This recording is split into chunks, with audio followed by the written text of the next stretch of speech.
अध्यक्ष महोदय, मैं आपका धन्यवाद देना चाहता हूं कि इस महत्वपूर्ण विषय पे मुझे बोलने का मौका दे रहे हैं। मैं अपने साथी माननीय सदस्य गौरव गोगोई जी के से सहमत हूं। बहुत सारे महत्वपूर्ण उन्होंने बिंदु उठाए और अध्यक्ष महोदय,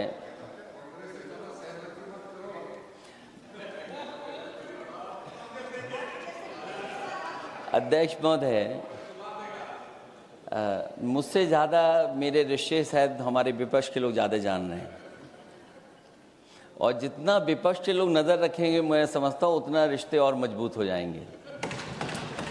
अध्यक्ष महोदय, मैं आंदोलन को बहुत दूर से देख रहा था और उस आंदोलन में जो जीत के बाद नारा लगा, एक नारा लगा अध्यक्ष महोदय, सरकार के खिलाफ नारा लगा कि सरकार को ये अहंकार था कि सरकार झुकती नहीं है, लेकिन उन्हीं नई पीढ़ी के लोगों ने ये वो नारा दिया कि झुकाने वाला चाहिए, सरकार भी झुकती है और सरकारों को झुकाना भी नौजवानों को आता है। सरकार झुकी और स्वीकार किया उन्होंने। जो करोड़ों नौजवान जो मांग कर रहे थे कि सबसे पहले जो मंत्री जी हैं वो इस्तीफा दें, और बिंदु दूसरे अलग हैं जो हम लोगों को जानकारी में मिल रहा है। अध्यक्ष महोदय, सरकार हर विषय पे स्वीकार किया है, लेकिन पता नहीं अध्यक्ष महोदय ये बात समझ में नहीं आ रही है कि सदन में उन आश्वासनों को क्यों नहीं रख रही है सरकार जो सहमति बनी है। और उसके बाद अध्यक्ष महोदय, हम लोगों ने देखा कि जब मंत्री जी लौटे हैं, मंत्री नहीं रहे, उसके बाद सदन के बाहर उनका स्वागत किया गया। अध्यक्ष महोदय, जो स्वागत हुआ उसके लिए हमें कोई शिकायत नहीं है, लेकिन माननीय सदस्यों को कितनी बड़ी राहत मिली होगी, कितने बड़े संकट से बचाया उन्होंने। एक प्रधान जी को हटा करके प्रधानमंत्री बचा लिया आपने। और ऐसा अध्यक्ष महोदय आंदोलन किसी ने नहीं देखा जिस आंदोलन में नई पीढ़ी के लोग, कम उम्र के लोग निकल करके आ गए और जो नारे दिए गए। ये सरकार पिछले कई वर्षों से नकारात्मक प्रचार पर टिकी हुई थी, नकारात्मक राजनीति करती थी और न जाने कितने हजार करोड़ रुपए खर्च किए होंगे सरकार ने नकारात्मक राजनीति के लिए। लेकिन नई पीढ़ी को मैं बधाई देना चाहता हूं, उनके मनोबल को और उनकी एकता को, और जिस तरीके से उन्होंने प्रचार किया, अंततः सरकार को झुकना पड़ गया। भाजपा वचन नहीं देती, जुमला देती है। तो मुझे उम्मीद है कि सभी युवा नौजवानों का जो मांग की है उन्होंने, उन सभी मांगों को सरकार स्वीकार करेगी। और सरकार ये भी स्वीकार कर लिया होगा कि कोई दल मजाक में बना तो कितनी बड़ा दल बन गया। जो कोई चीज मजाक से शुरू हुई वो कितना सीरियस हो गई, और इतना सीरियस हुई कि हमारी सरकार लोकतांत्रिक हो गई कि जो उनको धरने पे बैठने दिया। सरकार लोकतांत्रिक थी कि उन्हें धरने पर बैठने दिया। हमने वो भी समय देखा है कि जहां पर धरने पर नहीं बैठने दिया, वर्षों वर्ष लोग बैठे रहे धरने पर, उनकी सुनी नहीं गई। इसी दिल्ली को घेरा था किसानों ने, और सरकार को लगा कि चुनाव आ गया तो सरकार ने तीनों काले कानून वापस ले लिए। जब सरकार घबरा जाती है, डर जाती है, तो सरकार स्वीकार कर लेती है। इसीलिए वो नारा मुझे अक्सर याद आता है कि झुकाने वाला चाहिए, सरकार भी झुकती है। जो विषय लाया गया है कि prevention of unlawful means act, सरकार को कम से कम ये बताना चाहिए था कि 2024 में जब ये लेकर के आए थे तो आज 2026 में कैसे पेपर लीक हो गया। और केवल गिनती के 1-2 पेपर लीक नहीं हुए हैं। ये ऐसा आंदोलन रहा जिसमें माँ बाप और नई पीढ़ी के लोग सब जुड़ गए। अगर हम ये माने कि 20 लाख बच्चों ने परीक्षा लिखी थी और उनके घर परिवार के सदस्यों को हम इसमें जोड़ दें, दादा दादी, माँ बाप और परिवार का कोई सदस्य, तो 5 लोग प्रभावित थे। और 5 गुणा 20, 1 करोड़ लोग नाराज हुए सरकार से। और अक्सर हम पॉलिटिकल लोग हैं, हम लोग जानते हैं जब कभी आंदोलन करते हैं तो कितनी तैयारी करानी पड़ती है, गाड़ियों का इंतजाम, खाने का इंतजाम और इंतजाम। लेकिन ये पहला आंदोलन देखा कि जिसमें माँ बाप भी जुड़ गए और कहा कि जाओ बच्चों आंदोलन करो, हम आपके साथ हैं। ये पहला आंदोलन ऐसा देखने को मिला है। और केवल दिल्ली में नहीं हुआ ये, केवल दिल्ली में नहीं हुआ ये। अगर ये बात गलत है, अगर ये बात अध्यक्ष महोदय गलत लग रही है, तो देश के होम मिनिस्टर साहब को ले आइए, वो सब एक्सप्लेन कर देंगे।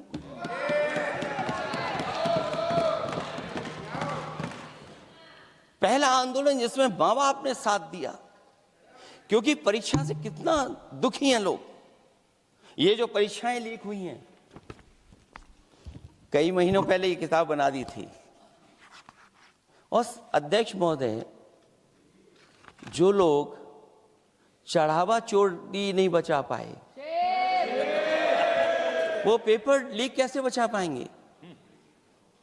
जो भगवान के दरबार से दान गायब हो गया, दान चला गया, वो लोग पेपर लीक बचाएंगे? किस कानून को, जो कानून पहले बनाया उसी कानून का संशोधन करके लेकर आए? किसकी आंखों में आप धूल झोंक रहे हैं? और अगर कानून से बच रहा होता तो भाजपा की 10 साल की सरकार में 20 परीक्षाएं कैसे लीक हो गई? 20 परीक्षाएं लीक हुई अध्यक्ष महोदय, जिसमें कोर्ट तक जाना पड़ा, उसके बाद परीक्षा रद्द हुई है। दरोगा भर्ती का पेपर लीक हो गया, जूनियर इंजीनियरिंग के भर्ती का पेपर लीक हो गया, ग्राम विकास पंचायत अधिकारी का पर्चा लीक हो गया, नलकूप चालक भर्ती का, यूपी टीईटी का परीक्षा लीक हुआ। और एक बार नहीं हुआ, 3 बार पेपर लीक हुआ यूपी टेट का। हाई स्कूल बोर्ड का परीक्षा लीक कर दिया, इंटरमीडिएट की बोर्ड की परीक्षा लीक हुई, इंटरमीडिएट का फिर परीक्षा का लीक हुआ, कई बार हुई। सिपाही भर्ती लीक हुई। आप सोचिए कितनी परीक्षाएं लीक हुई हैं। और नीट परीक्षा कोई पहली बार लीक नहीं हुई, दोबारा लीक हो गई, कानून बनने के बाद लीक हुई। सहायक प्रोफेसर भर्ती लीक है, लेखपाल भर्ती लीक हुई। यूपी जैसे स्टेट, जो सबसे बड़ा स्टेट है, जहां से प्रधानमंत्री चुन करके आते हो, वहां तक पेपर लीक हो जा रहा है। और जो संस्था परीक्षा एग्जामिनेशन करा रही है, वो एनटीए में भी आउटसोर्स कर दिया आपने। हम विपक्ष के लोगों को तो डर ये लगता है अध्यक्ष महोदय, कहीं ऐसा ना हो कि ये पूरी सरकार को आउटसोर्स कर दें। आउटसोर्स सरकार है, जो सबसे विश्वसनीय संस्था है, उसमें आउटसोर्स पे आपने कर्मचारियों को रखा हुआ है। किस बात की जवाबदेही है? यही अकाउंटेबिलिटी है आपकी? कहीं अकाउंटेबिलिटी ये तो नहीं है, आप अकाउंटेबिलिटी को ये कहीं समझ बैठे हों कि अकाउंट को भर दे वो एबिलिटी वाला ही हमें चाहिए। कहीं वो अकाउंटेबिलिटी तो नहीं है। आप बताइए, एनटीए को आउटसोर्स किया हुआ है आपने। जिस संस्था की जिम्मेदारी है महत्वपूर्ण परीक्षा कराने की, उसमें सब आउटसोर्स। और ये सच कहा कि कांग्रेस पार्टी के हमारे सदस्य ने मांग की है कि वो हम लोगों को पता होना चाहिए आखिरकार कौन लोग थे जो आउटसोर्स होकर के बैठ करके परीक्षा में इस तरह की घोटाला कर रहे थे। आखिरकार जवाबदेही क्या है, किसकी थी? और फिर केवल नीट की परीक्षा की बात करें और परीक्षाओं की बात करें, अगर हम अध्यक्ष महोदय, जब से सरकार बनी है तब से सरकार की कोशिश रही है कि शिक्षा, परीक्षा और यूनिवर्सिटी का ताना बाना पूरा ध्वस्त हो जाए। उसको एक रंगी बना दें हम, उसमें अंडरग्राउंड अनरजिस्टर्ड लोग शामिल हो जाएं। ये पिछले जब से भारतीय जनता पार्टी की सरकार आई है तब से हो रहा है। और फिर शुरुआत कहां से होती है? क्योंकि आप नहीं चाहते कि देश के गरीब लोग पढ़ें लिखें आगे बढ़ें। सरकार ने सबसे पहले हमला किया प्राइमरी स्कूल पर, और प्राइमरी स्कूल कितने बंद किए हैं आपने? जहां से बच्चे की शिक्षा की यात्रा शुरू होती है। एक गरीब परिवार का बेटा बच्चे कहां से पढ़ करके निकलते हैं? सबसे पहले प्राथमिक शिक्षा सरकारी स्कूलों से पढ़ करके निकलते हैं। हमारे बहुत सारे माननीय सदस्य होंगे, वो उन्हीं प्राथमिक विद्यालयों से पढ़ करके आज इस सदन तक पहुंचे होंगे। आपने सबसे पहले स्कूलों पे हमला किया, और प्राइमरी से लेकर के नौकरी तक पे आपने हमला किया है। युवाओं के भविष्य पर आपने चोट पहुंचाने का काम किया है। और जो प्राइमरी स्कूल जो आपने बंद किए हैं, वो इसीलिए बंद किए हैं आपने कि पिछड़े, दलित और गरीब के वर्ग के परिवारों के बच्चे पढ़ लिख न जाएं। क्योंकि आज भी अगर हम देखते हैं प्राइमरी स्कूल में कौन पढ़ने जा रहा है? सबसे समाज के गरीब परिवार के बच्चे पढ़ करने जा रहे हैं। सबसे पहला हमला आपने वही किया, और इसीलिए किया क्योंकि नींव पर ही अगर हमला होगा तो ये आगे नहीं बढ़ पाएंगे। जो आंकड़े सरकार के बताए गए हैं, 1 लाख से ज्यादा सरकारी प्राइमरी स्कूल बंद कर दिए सरकार ने। और अगर ये बात गलत है तो हमें उम्मीद है सरकार इस पर भी जवाब देगी। और अगर हम आंकड़े निकालें तो जो आंकड़े दिखाई दे रहे हैं, यूपी में सबसे ज्यादा प्राइमरी स्कूल बंद हुए हैं। और ये सरकार के आंकड़े हैं कि 7 लाख से ऊपर विद्यालय थे जो अब 6 लाख रह गए हैं। और यूपी में तो सबसे ज्यादा बंद हुए हैं। उत्तर प्रदेश में 26,386 सरकारी प्राइमरी स्कूल बंद कर दिए सरकार ने। और केवल प्राइमरी स्कूल बंद नहीं किए हैं, नौकरी पे भी हमला किया है। 69,000 शिक्षक भर्ती को लेकर के बड़े पैमाने पर घोटाला किया गया। और घोटाला इतना बड़ा है कि वो सभी कोर्टों में गए हैं और पिछले कई वर्षों से आंदोलन कर रहे हैं। कोई स्थान नहीं बचा अध्यक्ष महोदय जहां पर वो शिक्षक भर्ती के लोग न गए हों। मंत्रियों के यहाँ गए हैं, आंदोलन किया है, हाई कोर्ट गए हैं, सुप्रीम कोर्ट गए हैं।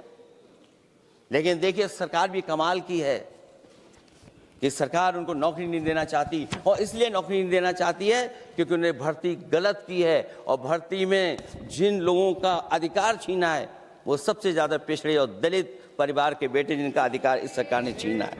और ये अगर बात नहीं ठीक है तो हमें उम्मीद है कि सरकार इसका भी जवाब देगी। माध्यमिक स्कूलों को भी बंद किया जा रहा है और बड़े पैमाने पे स्कूल बंद हुए हैं। और जो बोर्ड की परीक्षाएं लीक हुई हैं, पूरे देश में बड़े पैमाने पर बोर्ड परीक्षाओं के पेपर लीक किए गए हैं। अध्यक्ष महोदय, हम जानना चाहते हैं कि आखिरकार 10वीं और 12वीं के पेपर लीक क्यों हो रहे हैं? 10वीं और 12वीं के पेपर लीक क्यों हो रहे हैं? इसके लिए अगर कोई सरकार के पास जवाब हो तो बताएं।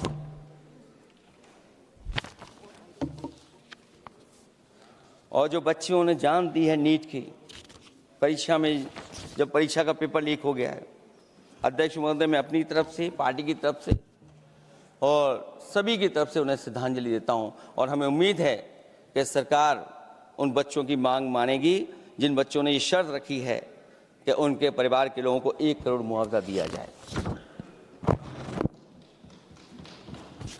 जब उच्च शिक्षा में जिस तरीके से भर्ती हो रही है, अध्यक्ष महोदय, जो उच्च शिक्षा की भर्ती है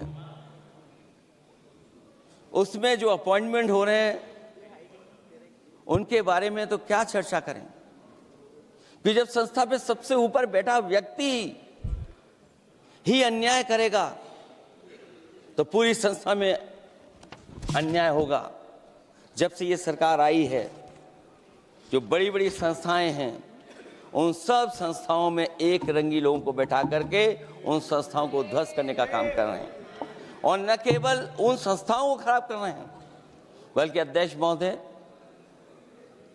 उत्तर प्रदेश में एक स्वतंत्र सेनानी, उनके नाम पर यूनिवर्सिटी बनी, मौलाना जौहर यूनिवर्सिटी। यूनिवर्सिटी बनकर के तैयार हो गई। इन्होंने कोई सरकारी यूनिवर्सिटी नहीं बनाई, और अगर कोई प्राइवेट यूनिवर्सिटी बन भी गई है तो उसको भी हथौड़ा लेकर के तोड़ने की तैयारी कर रहे हैं ये लोग। ये नफरत की राजनीति कहां लेकर के पहुंचा देगी। और जब से बीजेपी की सरकार आई है, तब से नफरत की राजनीति और दूसरे लोगों के साथ किस तरह का व्यवहार हो रहा है, उन्हें कहीं भी न्याय तक नहीं दिला पाई सरकार।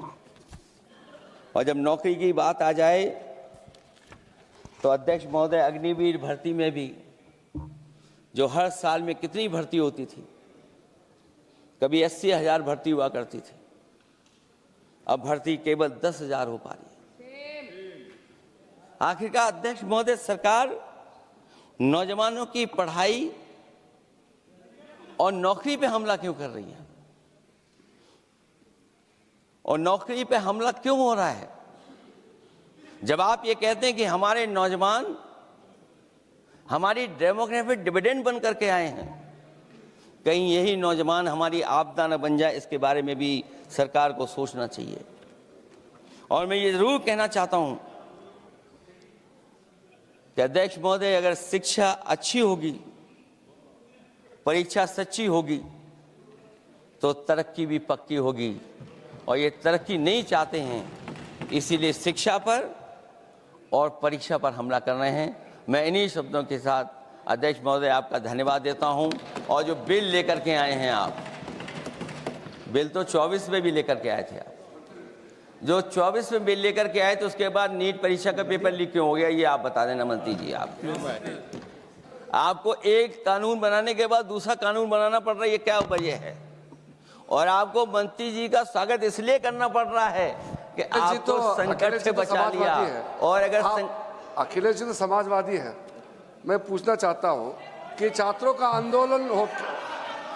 आंदोलन के बाद सरकार उनका बात सुन के पार्लियामेंट में बिल लेके आता है, ये अच्छा है, या जो आंदोलन होता है तो उसको कुचलने के लिए देश में इमरजेंसी लगा देता है, वो अच्छा? आप बता दीजिए।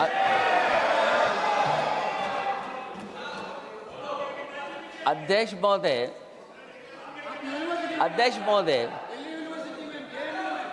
महोदय, मैं इमरजेंसी को तो नहीं देखा हूं, लेकिन इमरजेंसी में क्या क्या हुआ है वो अभी दिल्ली की राजधानी में भी देखने को मिल गया है।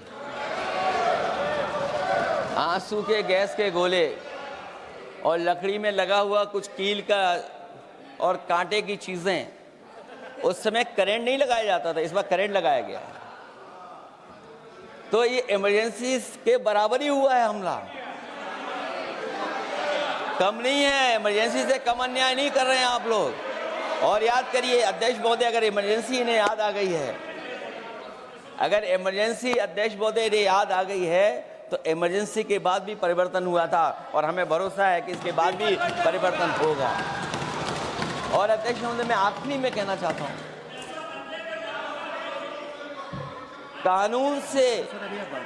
कानून से नहीं, नियत साफ होगी तब नीट का परीक्षा साफ होगी। सवाल कानून का नहीं है, आपकी नियत साफ नहीं है। और जिस समय आपकी नियत साफ होगी तो परीक्षा भी साफ हो जाएगी। और हमारे साथी जो कुछ और बातें उठा रहे हैं, आज मौका नहीं है, लेकिन आपको भगवान भी माफ नहीं करेंगे, क्योंकि आप चढ़ावा चोरी में शामिल हुए हैं। और चढ़ावा ही नहीं, जो गुप्त दान था वो भी चोरी हुआ है। गुप्त दान और ये पाप की श्रेणी में नहीं आता है, महापाप की श्रेणी में आता है। Akhilesh ji bill pay. और अध्यक्ष महोदय, आखिरी में मैं इतना ही कहना चाहता हूं, शिक्षा की रक्षा के लिए जो आंदोलन हुआ है वो हमेशा आंदोलन जीतेंगे। बहुत बहुत धन्यवाद, बहुत बहुत आभार प्रकट करता हूं।